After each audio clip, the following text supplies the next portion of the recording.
श्रम मन्त्री रामजी यादव र उहाँको टिम कडा मुडमा गरियो मेन पावरलाई सिल। तपाईको 437 वटा पासपोर्ट अनि तपाईको 7,90,000 क्यास रहेछ, जुन क्यासको रिसिप्ट छैन उहाँहरुसँग। अनि त्यो पासपोर्टहरु पायौं हामी यता। अरूलाई हामीले के भन्छ अहिले सिल गर्छौं। अनि जो भिक्टिम जसको नम्बर रहेछ उहाँमाथि अहिले हामी अनुसन्धान गर्छौं। साहस त मान्नै पर्छ। अमित झा जुन कि मलेसिया सिक्युरिटी गार्डको लागि एप्लाई गर्नुभएको थियो, उहाँकोसँग मेन पावरले 2,75,000 पैसा मागेपछि उहाँले उजुरी हाल्नुभयो प्रधानमन्त्री कार्यालयमा। त्यहाँ उजुरी परिसकेपछि प्रधानमन्त्रीको कार्यालयबाट श्रम मन्त्री रामजी यादवको विभागमा परेछ अनि उहाँलाई जानकारी गराउनुभयो।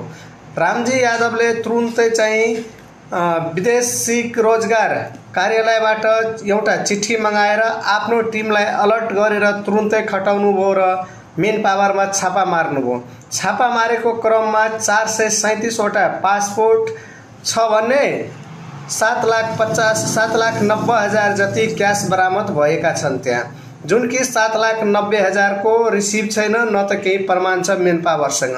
त्यही भएर त्यो पासपोर्टहरू र रकम 7,90,000 सहित त्यहाँ मेन पावरलाई सिल गरेका छन्। जुनसुकै बेला हामीलाई के भन्छ जनताबाट गुनासो आयो, फोन आयो भने हामी एक्सनमा ओर्लिन तयार छौं। हामी सुतेका छैनौं। पीएम अफिसबाट फोन आयो हैन, हाम्रो पीएम अफिसमा एउटा कम्प्लेन रहेछ अमित झा भन्ने मान्छेको। उहाँ मलेसियाको लागि यही ओभरसिजबाट अप्लाई गर्नुभएको रहेछ सेक्युरिटी गार्डको लागि। खासमा तपाईको मलेसिया जानलाई पैसा पर्दैन, तपाईको त्यो 10,000 कति रहेछ वैदेशिक त्यो रहेछ खर्च। अनि उहाँसँग 2,75,000 रुपैयाँ माग्या रहेछ। त्यो कदमलाई कुन रूपमा हेर्न सकिन्छ? अब केही सुधार आउँछ त? विदेशिक रोजगारमा जाने श्रमिकहरूसँग लुटतन्त्रमा केही घटौती हुन्छ त? लुट्न त लुट्छ नै, तर केही मात्रामा घट्ने चाहिँ सम्भावना देखिन्छ।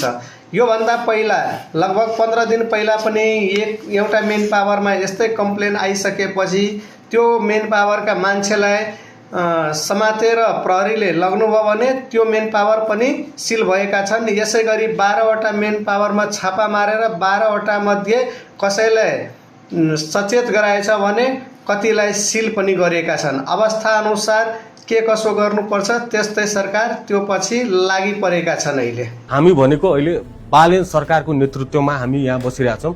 जस्तो कडा तपाईको अहिले हाम्रो पीएमओ हुनुहुन्छ त्यस्तै कडा हाम्रो श्रम मन्त्रीजी पनि हुनुहुन्छ र त्यस्तै हाम्रो टिमहरू पनि छन्।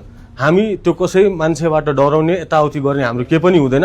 हामी जनताको गुनासो 24 घण्टा जुनसुकै बेला हामीलाई के भन्छ जनताबाट गुनासो आयो, फोन आयो भने हामी एक्सनमा ओर्लिन तयार छौं। यस्तो क्रियाकलाप यदि देशबाट अन्त भयो भने श्रमिक आउन सजिलो हुन्छ र एउटा देशवासीमा धेरै नै खुसीको माहौल प्रकट हुन्छ।